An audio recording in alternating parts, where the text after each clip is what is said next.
everybody, it's Aquila, and this is episode 257 of a Lefty Knitter podcast. And I just want to welcome you to my knitting crafting channel. I try to record through the week and then post on Saturdays or Sundays or whenever it happens to work out for my schedule. And, well, Christmas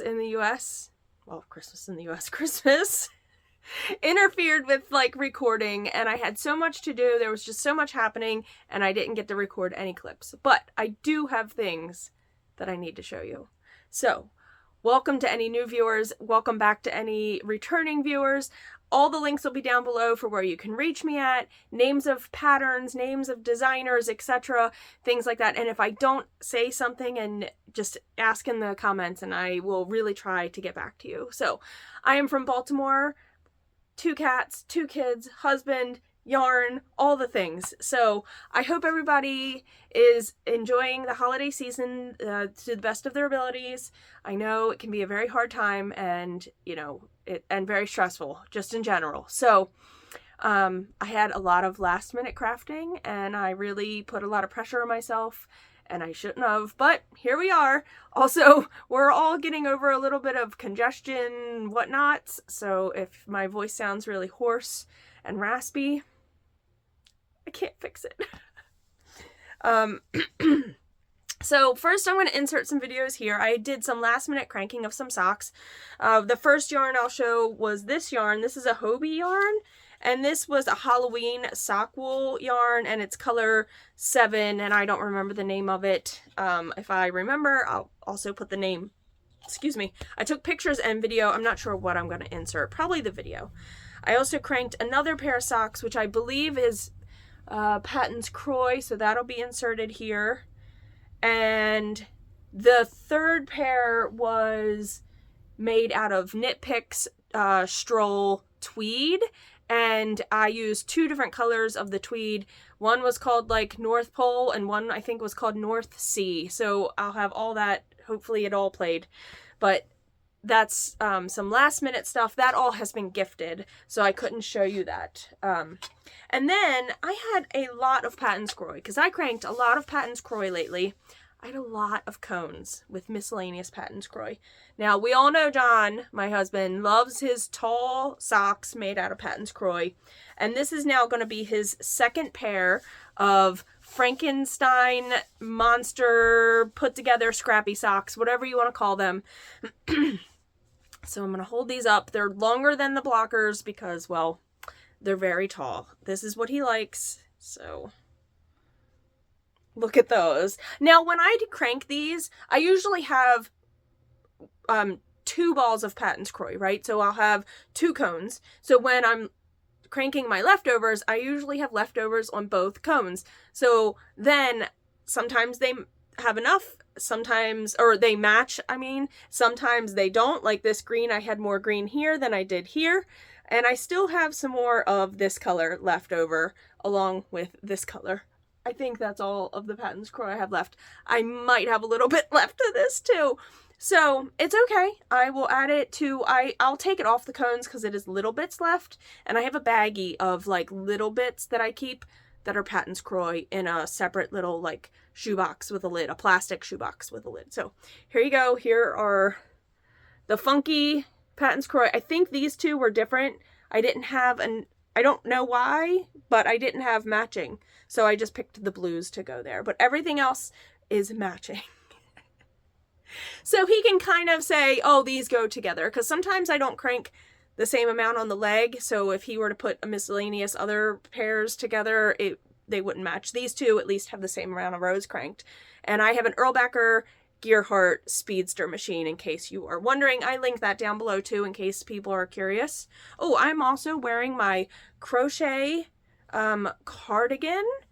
It was a Toni Lipsey pattern. I didn't follow it exactly. I showed it many times and talked about all the things I did to change it. I didn't put a real collar on it, but I love this. And this is yarn.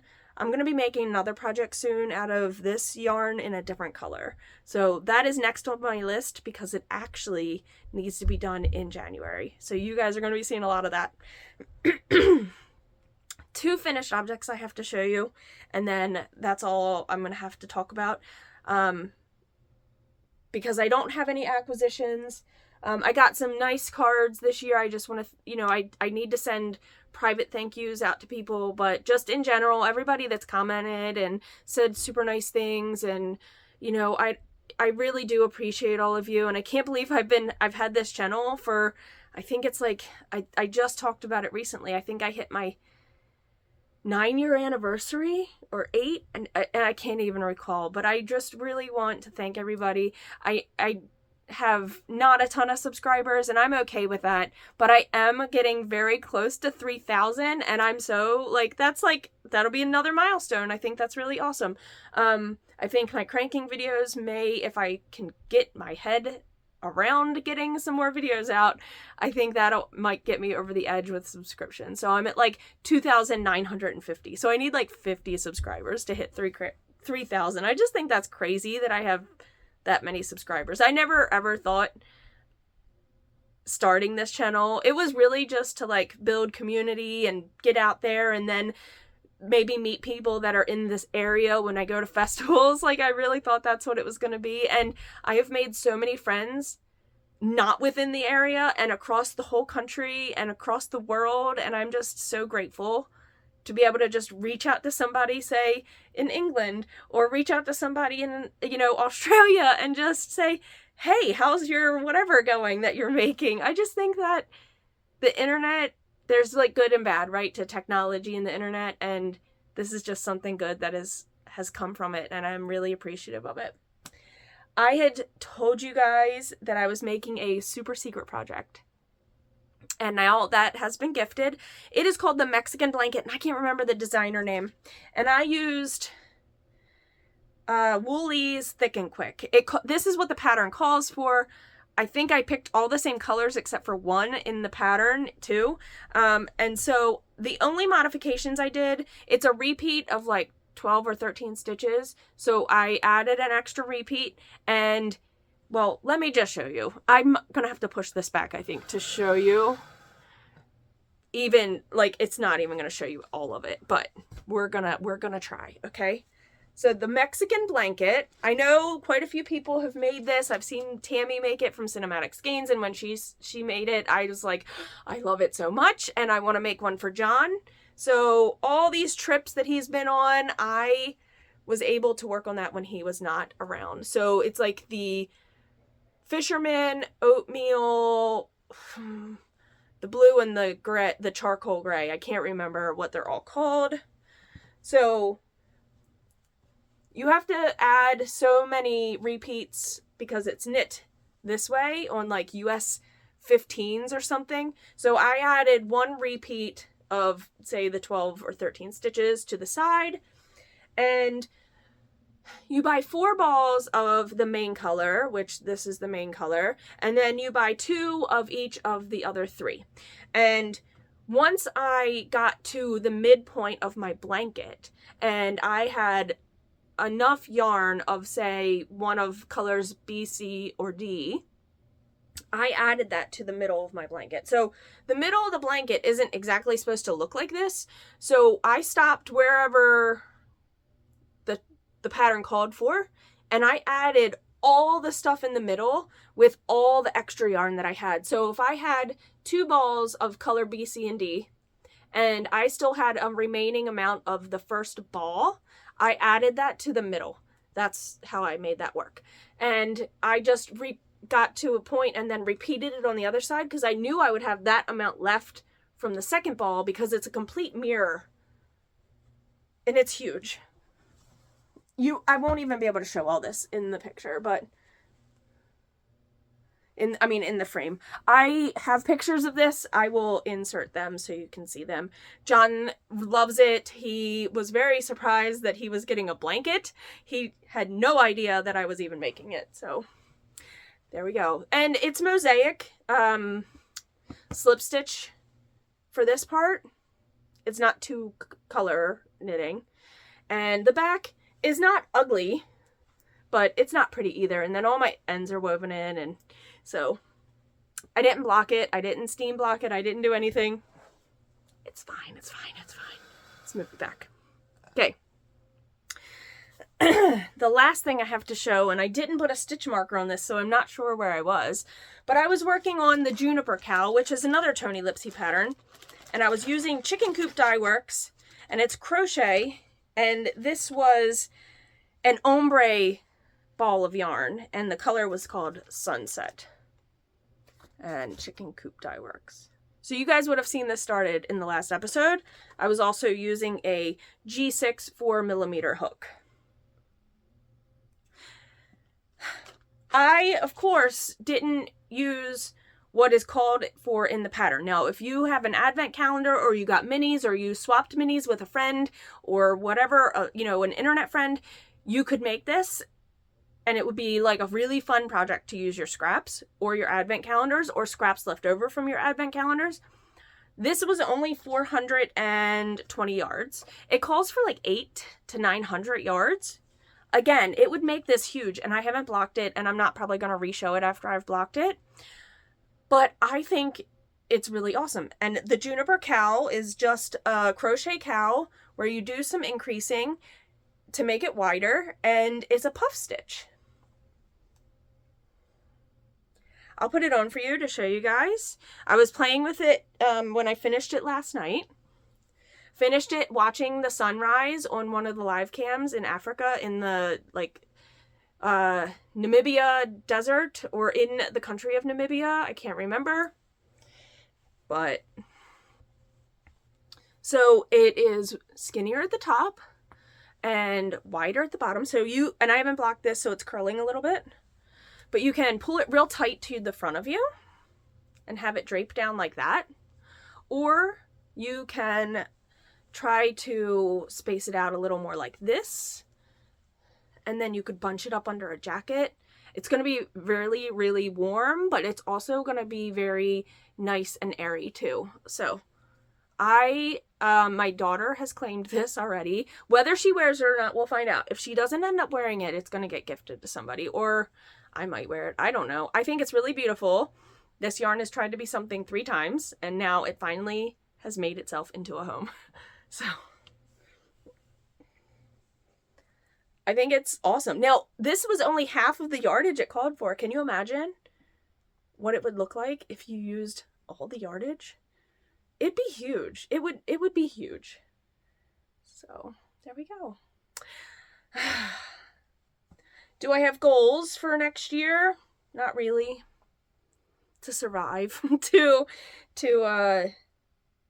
do what's best for me. I have to finish up my dad's estate, so I still have some things to do with that, filing taxes for the year, and hopefully that will actually be the end of that. I mean, there's still a lot that has to happen just in general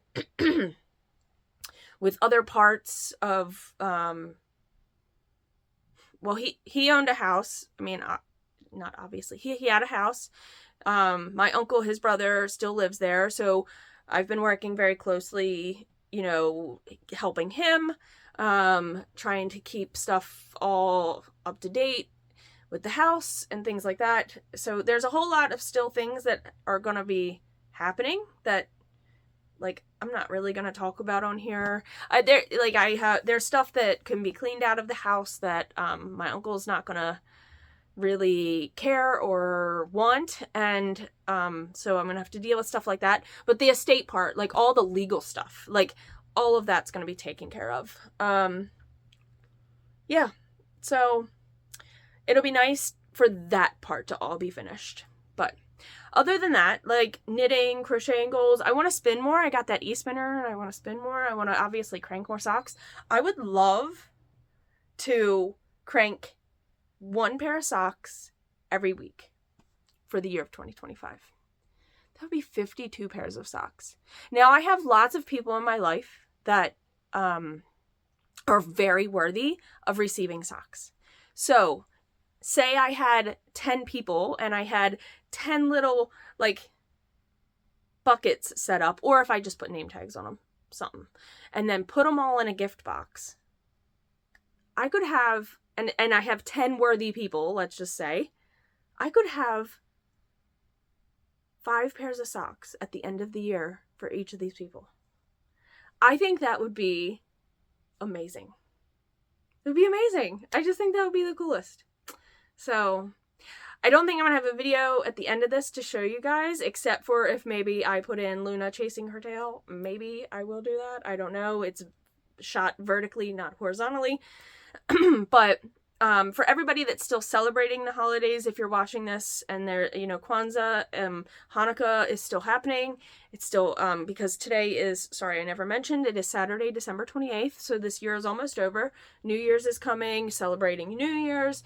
Try not to put too much pressure on yourself for resolutions and goals. And some people are really driven by goals. So if that's you, you go for it. Do it. But I'm not a person that's driven by goals. So maybe I need to be. I don't know. But yeah, I hope that everybody is just doing their best. Whatever that looks like in your life. So I hope everybody will join me back for more episodes in the next year. And whether you're just here for the knitting content and crocheting and crafting content and not the knitting machine content, I'm totally okay with that. I look at numbers, but I don't study them. I'm not like one of those YouTubers who are trying, am I a YouTuber? I'm not trying to make money, have a living, I have a job. That's not what this is for. This is community building. There's so many knit-alongs that people are having that are already starting that are going to be year-long ones. And I'll try to mention those when I can in the next couple episodes so people can go check out other channels and support them too. So, all right, until the next episode and the new year. Peace, love, and happy crafting, y'all. All right, bye.